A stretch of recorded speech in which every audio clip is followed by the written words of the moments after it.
My name is Hazem Gaber, and today we're going to have a multi part series on how to write code. And I'm not going to go into the intricate details of every single programming language that ever existed. And we're just going to talk about how programming languages are used, what's the best one for each application, some kind of logic behind the programming languages. How do they work? How do computers make decisions? And this will give you the building blocks for learning computer programming, and it won't really matter what language you use.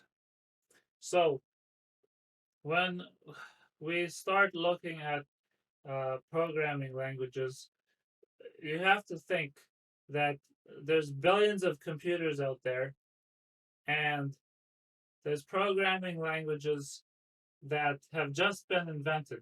I could invent a programming language today and I could build an application with that language and it'll run on your computer, which you bought a year ago or 2 years ago or 5 years ago.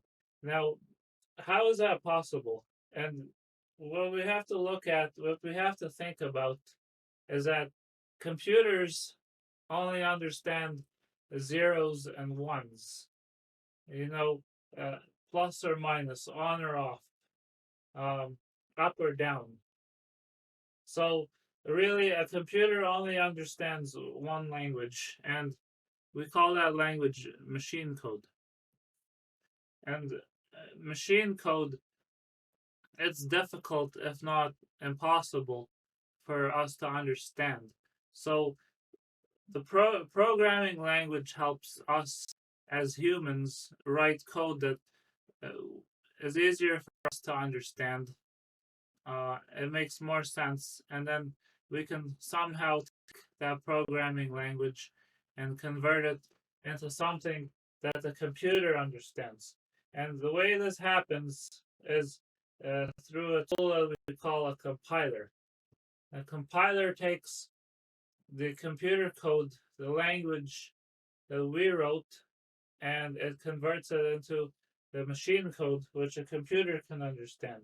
So I could write a code 5 or 10 years from now that your computer will understand because it's always being translated back into machine code.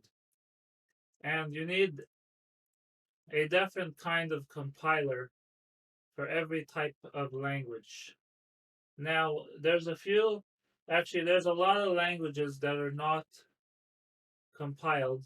Instead, they're interpreted. And what that means is we write the code, and instead of converting it into machine code, we leave it as it is. And there's another program that runs on your computer, and that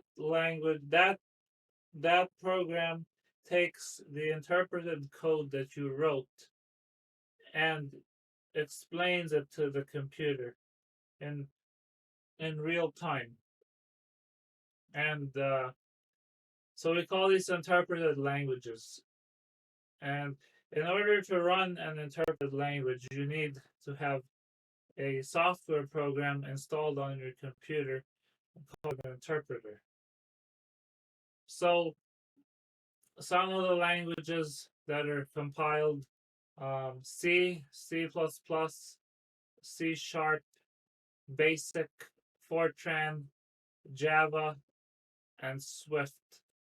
C was one of the earliest programming languages out there, and it uses a lot of what we call it's a very low level language. It has advanced features for handling memory, and a lot of drivers and operating systems were written in C. Uh, a lot of engineering schools teach their students C because it's a well recognized international standard. Some people came along though and they've added features to the C language, and that resulted in C++ and also C Sharp. And then we have BASIC, which was developed by Microsoft. Uh, it doesn't have as many features or tricks as C. We also have Fortran, which is a ancient programming language. Java is a programming language that a lot of uh, people are using to build applications, especially like backend server applications. And I put an asterisk next to it because Java is sort of compiled. It's compiled into not exactly machine code, but byte code, and the byte code is then run through an interpreter. And then we have Swift. Swift is a language that was created by Apple for the for creating iOS devices. I mean, for creating programs on iOS devices, and it's a subset of C. And then we also have interpreted languages, so HTML, CSS, and JavaScript. HTML is the basic framework for websites. And so if you write code in HTML, it's interpreted by the web browser that you're using. Internet Explorer, Edge, Google Chrome, Firefox, whatever you're using. CSS gives HTML pages their style, and JavaScript adds additional functionality to those pages, uh, including like the ways windows open and advanced behaviors. You can build a lot of applications with JavaScript. Generally speaking, you need all three now to build a decent website or web application, and all three are interpreted by the web browser.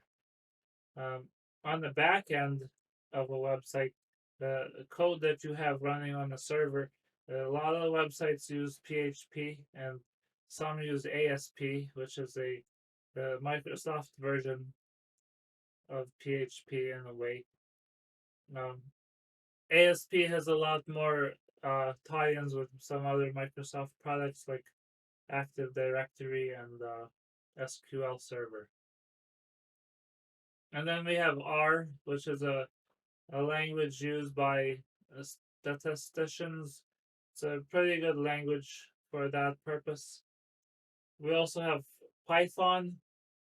Python is a programming language that is gaining popularity. And then we have SQL, or sequential query language, which is used for interacting with databases. Any questions?